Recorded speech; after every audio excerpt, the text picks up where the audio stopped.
हाथ ऊपर उठाएं और नमस्कार की मुद्रा में ले आएं।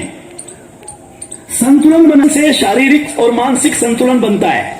बहुत बढ़िया, बहुत बढ़िया। धीरे धीरे वापस यही क्रिया विपरीत दिशा से दोहराएंगे।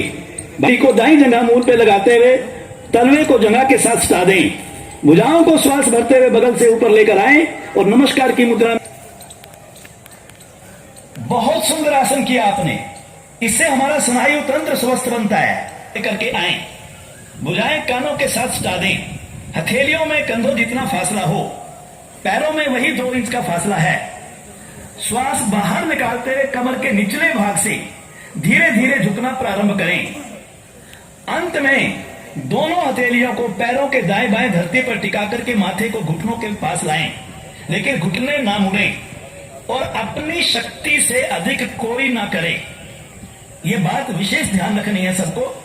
श्वास भरते हुए धीरे धीरे वापस आएं। पहले सीधे भुजा ऊपर और बगल से भुजाएं वापस लाकर सम स्थिति में विश्राम करें। इस आसन के करने से पंजे पर बायां नितंब रख दें। बैठिए, अंगूठे हाथ पीछे मिले हुए, घुटने आगे मिले हुए। इसे कहते हैं वज्रासन। वज्रासन में पिंडलियों के दोष ठीक होते हैं, डाइजेस्टिव ऑर्गन अच्छा होता है, आपका एक्सक्रीटरी सिस्टम बढ़िया बनता है, गैस की ट्रबल ठीक होती है, आपके जितने भी ऑर्गन्स हैं पेट के उनको अतिरिक्त रक्त की पूर्ति मिलने लगती है। लेकिन घुटनों में दर्द चाहिए, वरना हानि होने की संभावना बन जाती है। आइए यहीं से हम करेंगे अर्ध उष्टासन। जो ऊंट का जो कुबड़ होता है, शरीर की आकृति बिल्कुल वैसी बनती है। दोनों हाथ नितंबों पर रख दें, उंगलियों का रुख नीचे की ओर और श्वास भरते हुए पहले सर को पीछे झुकाएं और फिर रीढ़ को पीछे झुका दें। तो जितना फासला रखिए तो आपका बैलेंस बढ़िया बनेगा। घुटने मिला के मत रखिए। बहुत सुंदर, बहुत सुंदर। और श्वास निकालते हुए धीरे धीरे वज्रासन में आए। वज्रासन में आए और वज्रासन को खोलते हुए क्रमानुसार पहले बाईं टांग से शिकायत है, पेट की सर्जरी हुई है अभी हाल ही में, तो वो इस आसन का अभ्यास ना करें। किसी को चक्कर आता हो वो भी इस आसन का अभ्यास ना करें। सावधानी पूर्वक पीछे की तरफ झुकें कम देर के लिए, अगर उसका मन है और बीपी कंट्रोल रहता है थोड़ा। नितंब दाएं पंजे पर घुटनों के बल खड़े हो जाएं। घुटनों में कंधों जितना फासला, पंजों में भी उतना ही फासला। ये भुजाएं बिल्कुल शरीर के साथ रहेंगी, पीछे नहीं जाएंगी। अब दाएं हाथ को दाएं पैर के तलवे पर, बाएं हाथ को बाएं पैर के तलवे पर लेकर के जाएं। सर भी पीछे झुक जाएगा, लेकिन जंघा इनके ऊपर धरती पर लंबवत रूप में रखें। बहुत सुंदर। हमारे 2 इंस्ट्रक्टर सोनाली चावला और श्री राजीव मिश्रा जी सामने ये आसन कर रहे हैं। जो नए लोग हैं वो देख करके भी कर सकते हैं। बहुत धीरे धीरे वापस आए। दवाई कोई नहीं है, वैक्सीन नहीं है, यही हम ऊपर से पूछ करके देते हैं। जब मैं संक्रमित हुआ तो 10 दिन के बाद वो दोबारा टेस्ट। जानता देवा, हे परम पिता परमात्मा, हम सब एक साथ मिलकर चलें, एक साथ मिलकर बोलें। अपने पूर्वजों की भांति हम भी अपने सभी कर्तव्यों का पालन करें। आइए आसन खोल देंगे। स्थिति भी बनती है। शरीर सीधा, दोनों हाथों को कुल्लों पर रख दें। अंगाना, जिनको सर्वाइकल स्पाइंडिलाइटिस या गर्दन में दर्द हो वो कृपया सर को आगे न झुकाएं। धीरे धीरे सर को आगे की ओर झुकाएं। ठोड़ी को कंठकूप या वक्षस्थल हंसली के पास इस पर श्वास भरते हुए पीड़ा लें। धीरे धीरे वापस पूर्व अवस्था में आए। सर को दाएं बाएं श्वास निकालते हुए और दोहराएं।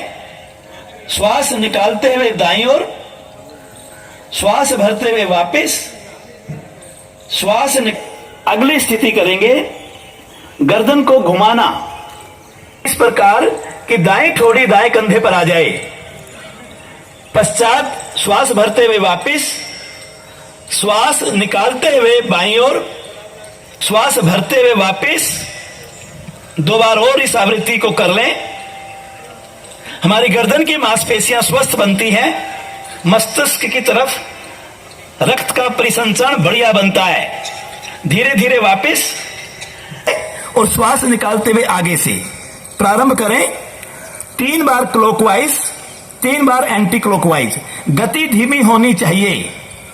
हमारी है मांसपेशियां, रक्त नलिकाएं और हमारी गल ग्रंथियां इस क्रिया से प्रभाव में आती हैं। आइए आ जाए, श्वासों को सामान्य कर लें। जब सम स्थिति कहा जाता है तो हाथ नीचे आ जाने चाहिए। जब आपको कहेंगे स्थिति, हाथ नीचे, फिर दोबारा स्कंद संचालन क्रिया, दोनों बाजुओं को पावन संदेश दिया था, उसको देख के जाइएगा। और ये ब्रह्म सरोवर का पावन तट है, यहाँ पर वह ब्रह्म विद्या का ज्ञान आपको मिल रहा है। आप सबका बहुत बहुत अभिनंदन। और अन्य भाई ओम प्रकाश जी का, अन्य भाई गुलशन ग्रोवर जी का ये विषय नहीं है।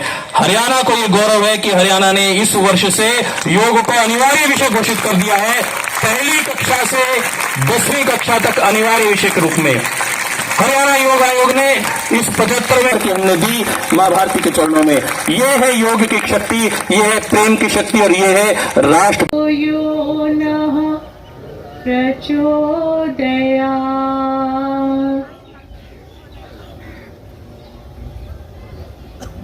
तो परम पूज्य स्वामी ज्ञानानंद जी महाराज से करबद्ध प्रार्थना है कि आज के इस मांगलिक अवसर पर हमें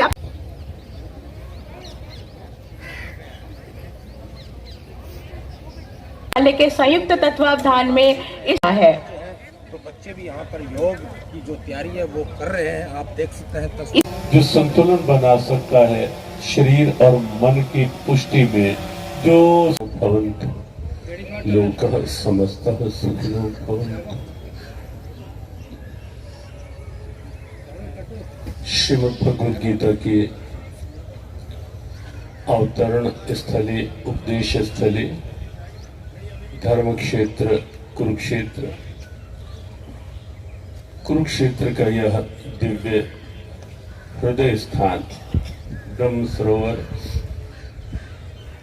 और ब्रह्म सरोवर की इस दिव्यता में, इस मंगलमय सुप्रभात में, जबकि सूर्य नारायण भी अपने उदित आलोक से समूचे वातावरण को आलोकित करते अनुभव हो रहे हैं, ऐसी दिव्य वातावरण में भारतीय योग संस्थान की ओर से यह एक बहुत अनूठा लेकिन अत्यंत प्रेरक आयोजन कार्यक्रम योग कक्षा के रूप में। कुछ ही शब्दों में बात,